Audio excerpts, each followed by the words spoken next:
నెమ్మదిగా ఇంకెవరెవరు వస్తారు రాడార్లోకి అనేది తేలుతుంది. ఇంకా అలాగే మరో వివాదం, రాజ్ తరుణ్ లావణ్య కేసులో రావి మస్తాన్, సాయి మస్తాన్ తెర మీదకి వచ్చాడు కొత్తగా. ఏంటి వాళ్ళ వ్యవహారంలో ఇప్పుడు ఇతని ఇన్వాల్వ్మెంట్ ఏంటి? ఇది కూడా ఋతురాగాల సీరియల్ లాగా కంటిన్యూ అవుతూనే ఉంటుందా? లేదండి, ఈయన డ్రగ్స్ కేసులో కదా ఇప్పుడు అరెస్ట్ అయింది. అక్కడ ఈయన డ్రగ్స్ పెడ్లర్గా ఉన్నాడు. ఈయనతో పాటు కొంతమంది మిత్రులు కలిసి డ్రగ్స్ పంపిణీ చేస్తున్నారు. ఈయన తీసుకెళ్ళి ఆయనకి హ్యాండ్ ఓవర్, వేరే మిత్రుడికి హ్యాండ్ ఓవర్ చేయడానికి తీసుకెడుతుండగా అరెస్ట్ అయ్యాడు అనేది బయటకు వచ్చినటువంటి వార్త. ఈయన దగ్గర ఉన్నాయి డ్రగ్స్, ఈయన చేతిలో ఉండగా అరెస్ట్ అయ్యాడు కాబట్టి కొంచెం సీరియస్గానే ఉంటుంది వ్యవహారం. ఇప్పుడు దీంతో లింక్ అయ్యి ఆల్రెడీ లావణ్య మీద ఈ ఆరోపణ ఉంది. ఈవిడ డ్రగ్ పెడ్లర్ అనేటువంటి ఒక ఆరోపణ ఉంది, ఆవిడ డ్రగ్ కన్జ్యూమర్ అనే ఆరోపణ మన శేఖర్ భాషా గారు బలంగా చేస్తూ వచ్చాడు. వీళ్ళిద్దరి మధ్య ఒక రిలేషన్ ఉంది. ఇప్పుడు ఏ విల్లా అయితే ఆవిడ కార్యక్షేత్రంగా ఉందో, అంటే వీళ్ళిద్దరు రాష్ట్రంలో ఆవిడ అక్వైర్ చేసుకున్నటువంటి విల్లాలోనే పై పోర్షన్లో అతనితో ఆ అమ్మాయి ఉండేది అనేది కూడా వీళ్ళు ఎస్టాబ్లిష్ చేశారు బలంగా. వాళ్ళిద్దరూ ఘర్షణ పడుతుండగా నేను వెళ్ళి విడదీయాల్సి వచ్చింది అని రాజ్ తరుణ్ చెప్పినటువంటి ప్రకటన చూసాం మనం. ఈ మొత్తం వ్యవహారంలో అంటే డ్రగ్స్ ఇన్వాల్వ్ అయి ఉన్నాయి అనేది కొత్త విషయం కాదు. అయితే మస్తాన్ సాయి కూడా ఇన్వాల్వ్ అయి ఉన్నాడు దీనిలో. వీళ్ళిద్దరికీ ఒక కామన్ ఏరియా ఉంది, ఒక బిజినెస్ ఏరియా ఉంది అనేది ఇప్పుడు ఈ అరెస్టు ద్వారా బయటకు వచ్చింది. ఈ యాంగిల్లో ఇప్పుడు మళ్ళీ ఆ పాత కేసును తిరిగి చూడాల్సి ఉంటుంది. లావణ్యకి ఇతనికి ఉన్నటువంటి రిలేషను, వీళ్ళిద్దరి మధ్య ఘర్షణ జరిగింది. ఆవిడ ఇతని మీద గుంటూరులో పట్టాభిపురం పోలీస్ స్టేషన్లో ఒక కేసు పెట్టారు. ఆ కేసుకు సంబంధించినటువంటి ఎఫ్ఐఆర్ కాపీలు కూడా బయటకు సర్క్యులేట్ అయినాయి. శేఖర్ భాషా పుణ్యమా అని ఆయన ఈ డాక్యుమెంటరీ ఎవిడెన్సెస్ అన్నీ పట్టుకునే ప్రతి డిస్కషన్లోనూ కూర్చుంటూ వస్తున్నాడు. కాబట్టి ఇది ఒక యాంగిల్ ఉంది ఈ కేసులో. ఆయన ఈ పత్రాలు ఇవన్నీ అంటే వాళ్ళ మధ్య ప్రేమ ఉంది, ఘర్షణ ఉంది అనేది ఎస్టాబ్లిష్ చేయడానికి ప్రయత్నం చేశాడు ఆయన.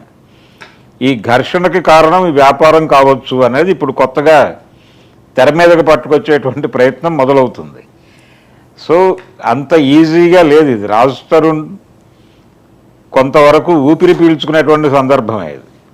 అంటే కేసు ఇటువైపుకి వెడుతుంది కాబట్టి తన మీద కాన్సన్ట్రేషన్ తగ్గుతుంది అనేటువంటి కోణం. అలాగే ఆయనకు ఒక ప్రోగ్రాం ఉంది.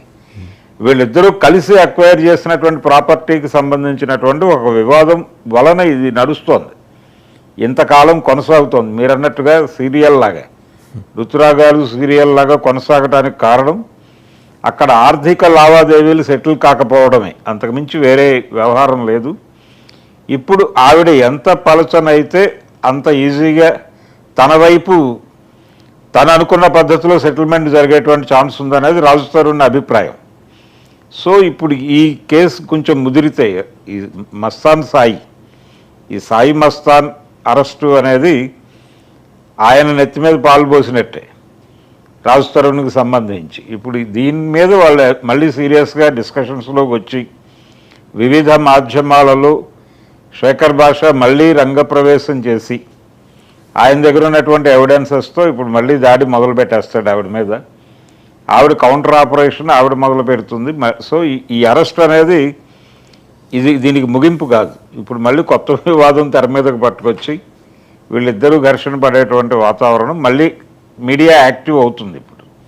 అయితే ఒకటి భరద్వాజ్ గారు, ఇప్పుడు ఈ మొత్తం ఎపిసోడ్ని తెర మీదకి తీసుకురావటం ద్వారా ఎవరు లబ్ధి పొందాలనుకుంటున్నారు?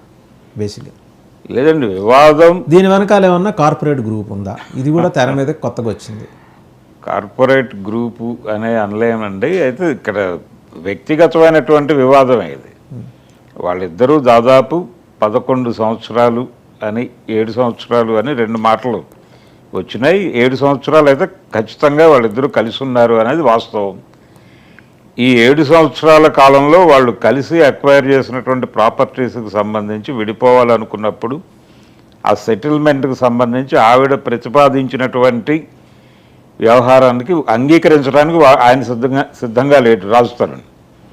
ఆ సిద్ధంగా లేకపోవడం వలనే ఆవిడ క్యారెక్టర్ మీద ఒక దాడి మొదలుపెట్టారు వీళ్ళు. దాడి చేయటానికి సంబంధించిన ప్రాతిపదిక ఉంది వాళ్ళకి, కొన్ని ఎవిడెన్సెస్ ఉన్నాయి వాళ్ళ దగ్గర.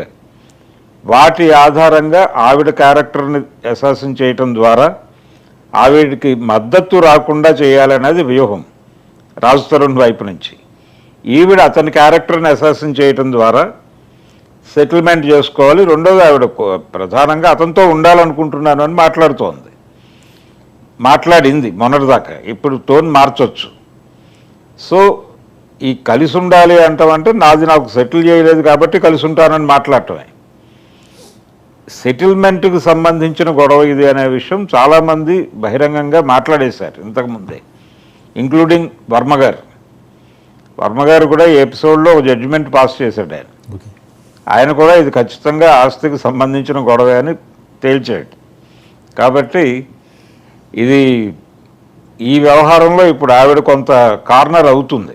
Mastan Sai arrest with drugs అనేది, ఈ విత్ డ్రగ్స్ అరెస్ట్ అనేది ఇప్పుడు రాజ్ తరుణ్కి ఉపయోగపడే పరిణామంగా రాజ్ తరుణ్ లావణ్య ఎపిసోడ్ అనేది ఏదో టామ్ అండ్ జెర్రీ గేమ్ లాగానే కనిపిస్తున్నట్టుగా అనిపిస్తుంది. అయితే ఈ వ్యవహారంలో ఇంకొక జడ్జి మిస్ అయినట్టున్నారండి. ఆల్రెడీ